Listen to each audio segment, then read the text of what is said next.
Welcome back to Reclaim You. I'm here today with Abby, and we're going to be talking all about trauma therapy. Hi, everyone. Yeah, I'm excited to talk about this. Yeah.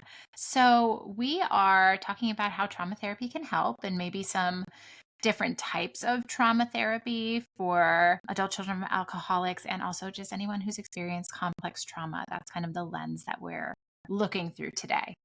So, Yeah. yeah, excited to dive into this and share some more about the work that the folks in our practice do. Yeah, I'm excited to kind of like outline some of the like what trauma therapy could look like for people who are interested or wondering, if I'm an adult child of an alcoholic or if I've experienced complex trauma, what does that therapy in particular look like? Because it can look so many different ways. And at least at our practice, I think maybe I won't speak for everyone, but we tend to lean on a few different modalities that we Mhm. find to be really supportive for healing from complex trauma.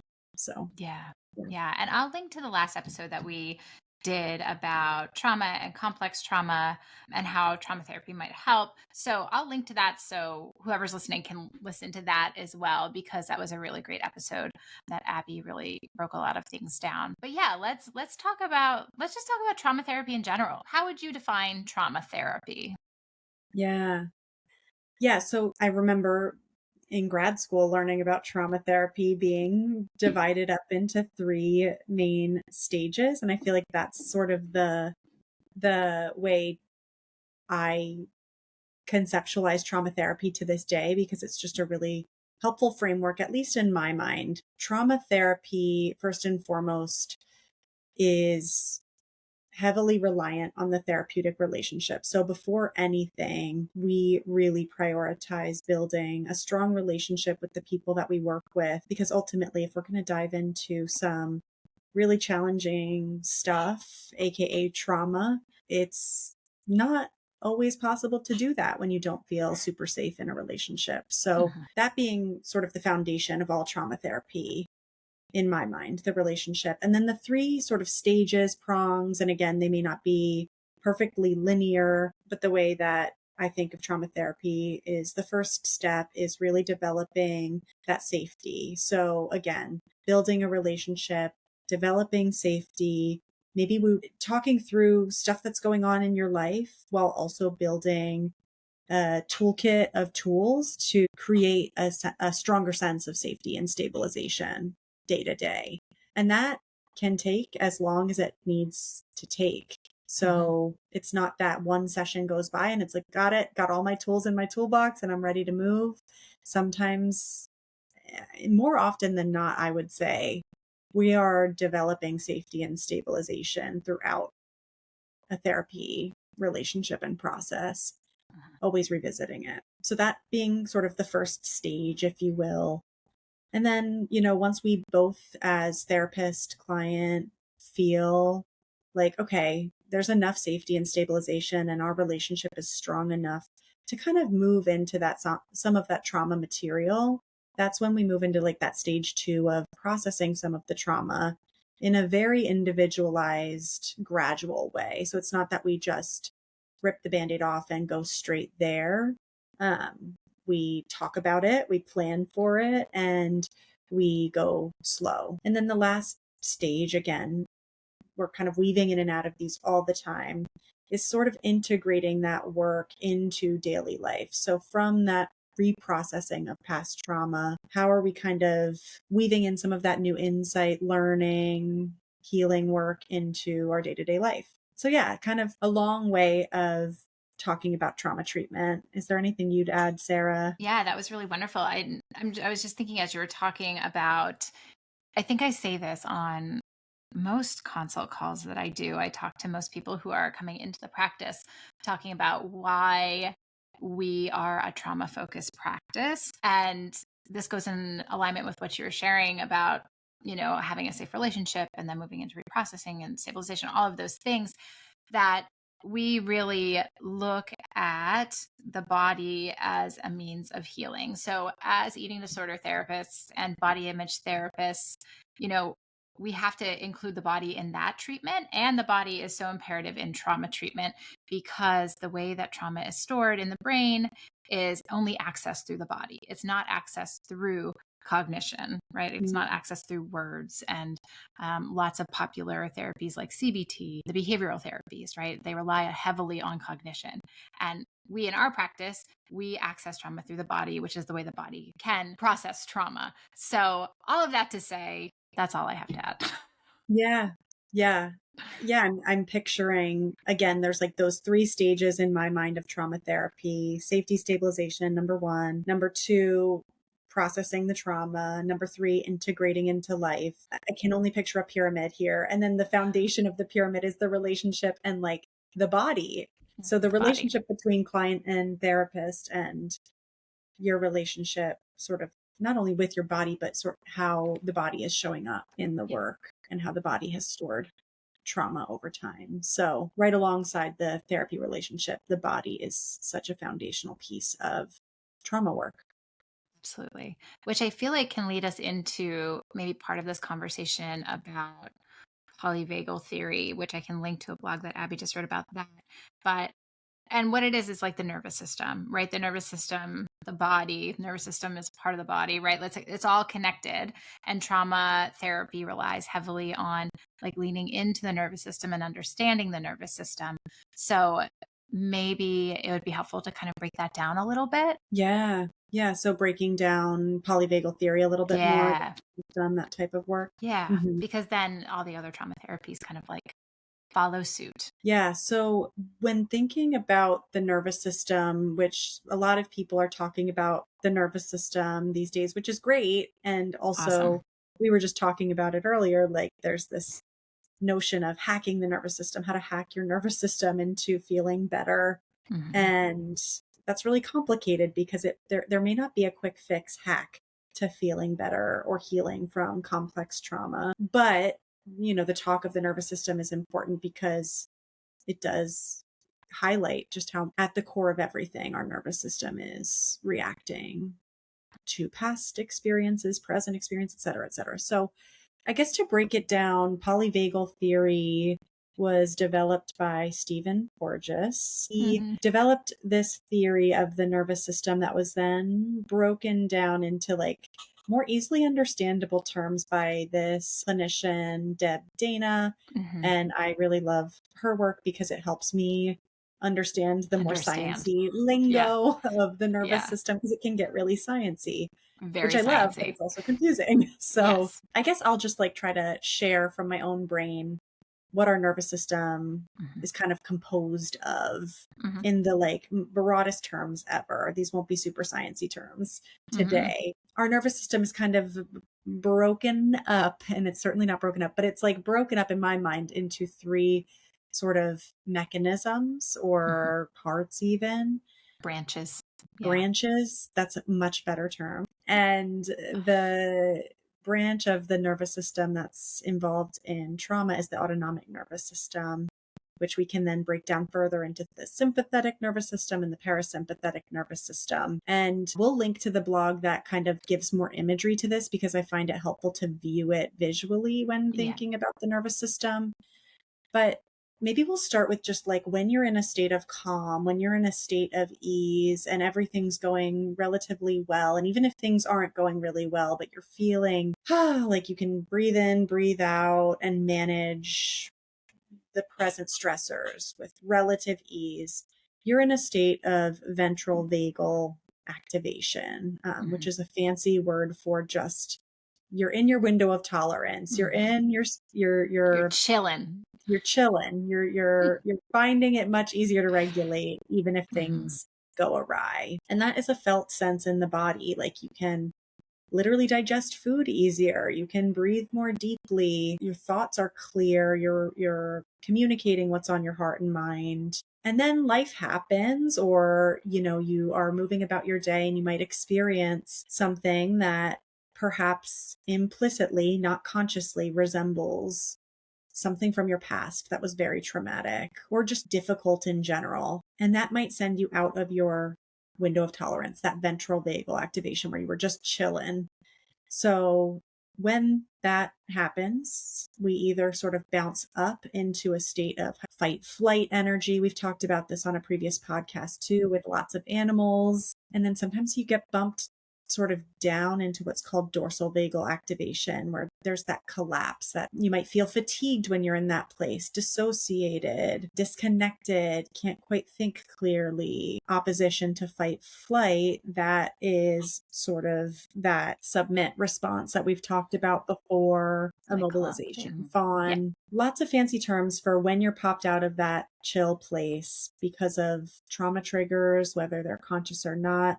Your nervous system is reacting. So I just said a lot of things and wondering what's standing out to you from the like broad overview of nervous system. Yeah, and I'll link to lots of links in today's Yeah. episode to a blog about the window of tolerance, which might help people also visually understand this a little bit more. I'm just kind of visualizing in my mind like a wave. If you're on YouTube, like you're seeing me go like this, like a little wave of our bodies, our nervous systems want to be regulated, right? That doesn't mean that dysregulation doesn't happen, but our bodies want to find like a flow, some flow of like feeling activation and coming back down into what feels easy and regulated and maybe spacious.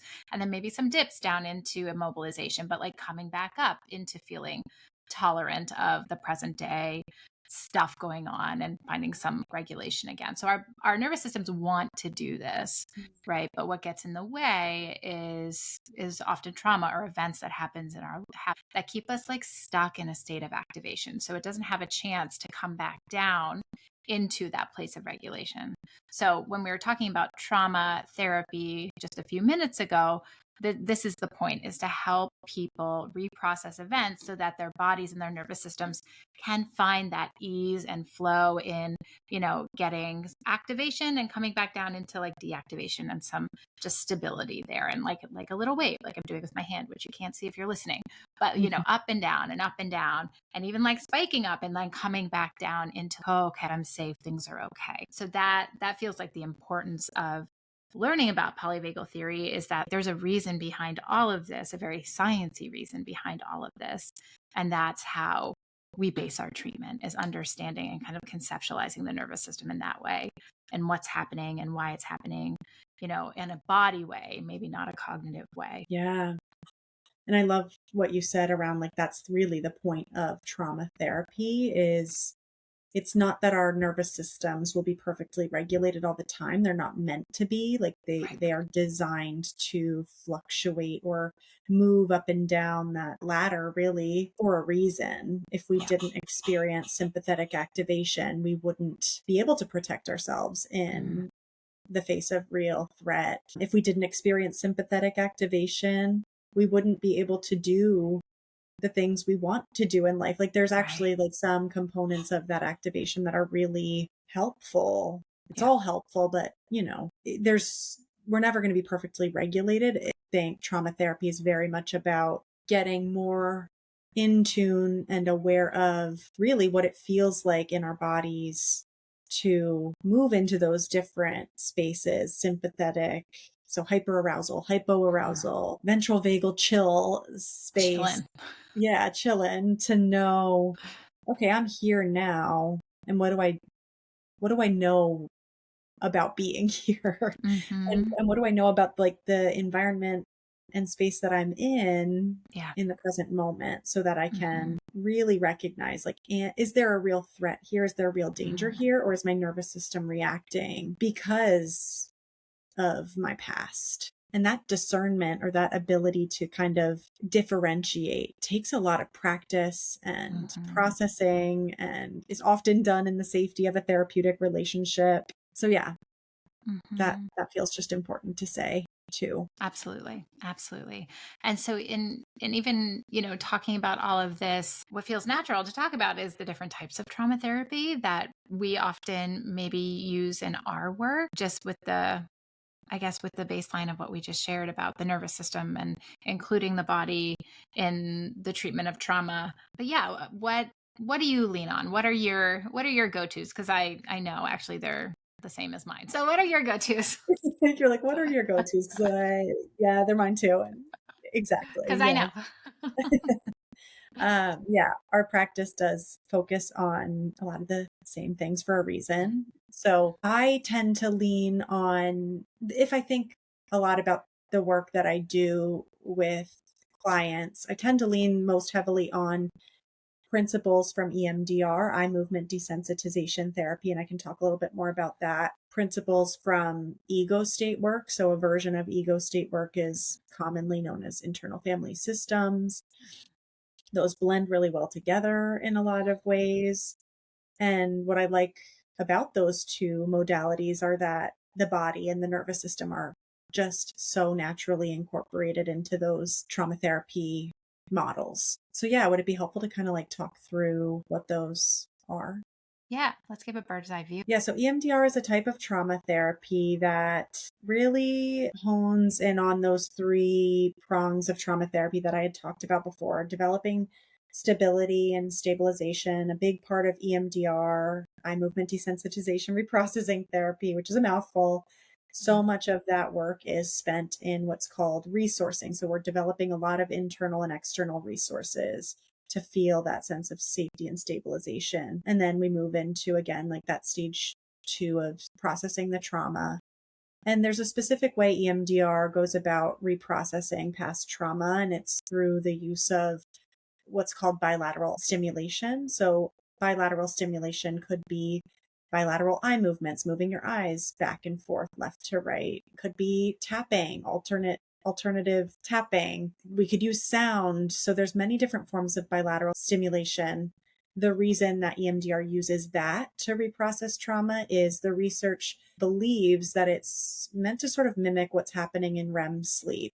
So when we're in that deep sleep state, it's said that we are reprocessing or just sort of processing material. And so when we're reprocessing trauma with that mechanism, bilateral stimulation in place, one of the more important pieces is it's really allowing us to have one foot in the present while we're putting one foot in the past. We're always doing this reprocessing in a way that is really safe and grounded Yeah. as humanly possible. So that's hopefully a bird's eye view. We have a lot of material on our website, more to come, and even this blog that we'll link on Yep. EMDR.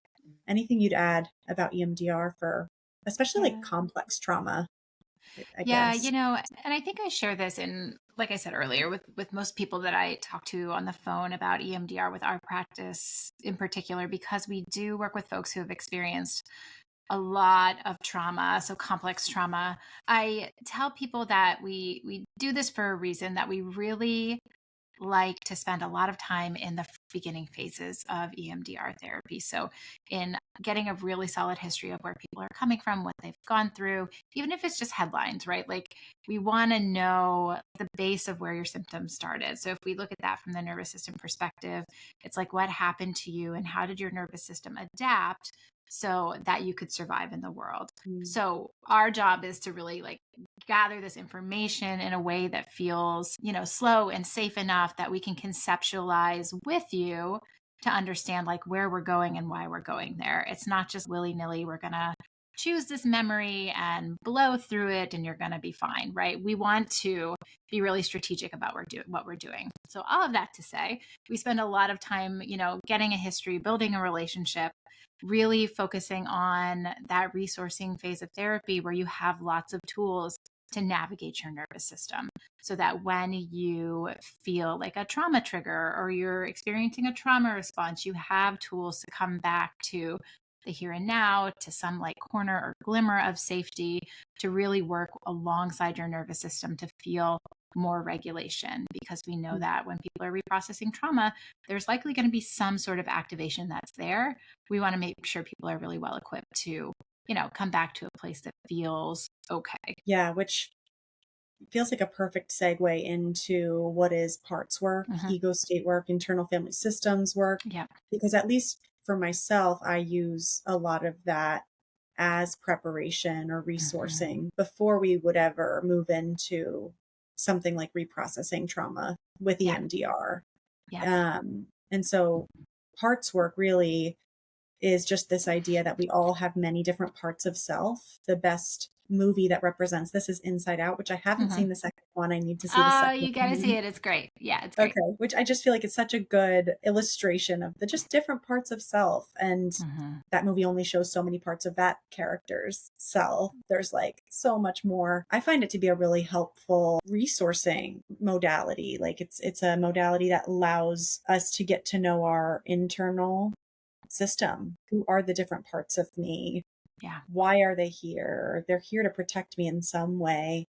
What are they protecting me from, perhaps? And it's, yeah, we never want to get rid of our parts. A lot of the work is around how can we develop stronger relationships with the parts of us that get Mhm. activated from trauma triggers or just life stress in general, and how can we develop more awareness around those different parts so that when they do show up, they're not in the driver's seat right away. Like Yeah. maybe there's a conversation before they take over, Hmm. or we like practice so much with them, they start to develop more and more trust that they can maybe take a step back and let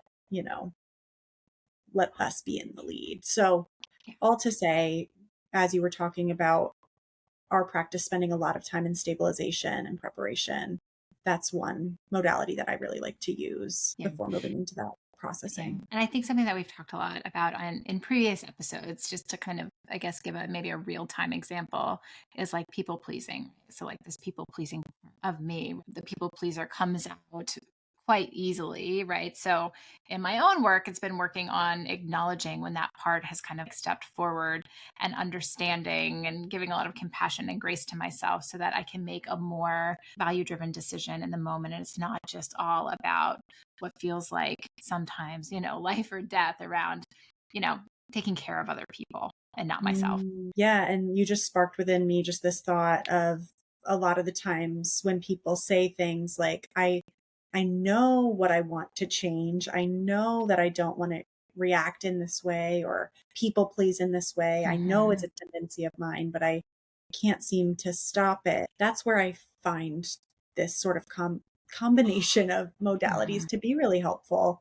Doing some parts work, preparing potentially for some EMDR reprocessing. Yeah, yeah. So that just kind of made me think how often I hear that Hmm. sentiment of like, I know all the things. Why can't I I know all the just things. change this behavior? Or why can't I Right. just change this mindset or this thought Hmm. pattern?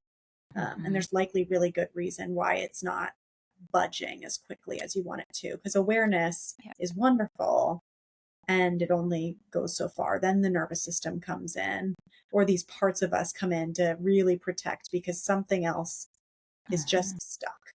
Yeah. And that's where I find these modalities, EMDR parts work, again, like more of the somatic therapy work to be really helpful in getting into that stuck place. Absolutely. Yeah. Anything else you feel like we should talk about? Yeah, I mean, there's only like one other piece that may be worth mentioning. This may or may not be a misconception amongst people in the world, but I have heard the question of like, can EMDR treat complex trauma, or is it that I Mhm. just need to have experienced sort of a single incident trauma? And I know we've talked about complex trauma and what that is on a previous podcast, but I guess the short and sweet of it is yes, EMDR Mhm. can be supportive for the healing of complex trauma. And there's Yeah. just, perhaps it's just that we're really working in that resourcing and stabilization safety phase for as long as we need to. And it just, yeah, yes is the Mhm. answer. Yes is the answer. There's a longer Absolutely. answer there, but for now, I'll just say Mhm. yes, there's applicability there. Yeah, absolutely. And I'm thinking just about how it's like yes and it's not going to happen overnight, right? Yeah. And I think that good trauma therapy is well paced and is slow and really prioritizes, as much safety as possible. So that takes Mhm. however long it takes, which I know none of us really want to hear that, right? But typically when folks have experienced lots of trauma, complex trauma in their lives, there's a lot that's happened really fast. And so, sometimes we do really need to slam on those brakes and go really, really slow so that our nervous systems can adapt to something new and something different, which is probably what our nervous system needed way back when. Yeah, the slow is fast. I'm just Hmm. thinking of all the times that I'm like cooking a meal in the kitchen or something and I'm moving at lightning pace and then have to like go back and pick up things that fell and Uh-huh. redo part of the recipe because I forgot something or messed it up, Yep. there's just slow really is fast, and that has been a lesson that I'm learning and relearning Over and over. again and Yeah. again. Well, I feel like this was really helpful. Anything you want to add to close it out? I think that's it. Yeah, there'll be more to come on For maybe like sure. I'm planning out a few more blogs on just nervous system stuff, so people can keep Mhm. an eye out for that. Awesome, awesome. Well, I'll link to all those blogs that we referenced and spoke about, and even the previous podcasts that we've recorded that I think will really fit in well with what we just talked about. And yeah, excited to dive into more like nervous system stuff with you on future episodes because, like Abby said earlier, there's a lot of talk around hacking nervous systems right now. I think we don't need to hack anything. Our nervous systems are Yeah. smart. They know they sometimes need a little support, right? A little support, a little attunement, maybe not so much hacking, but Yeah. we'll talk more about Yeah. that later. That sounds great. All right. Well, thank you, Abby. Thank you. Okay, everybody. We'll be back next week with another episode. So take good care.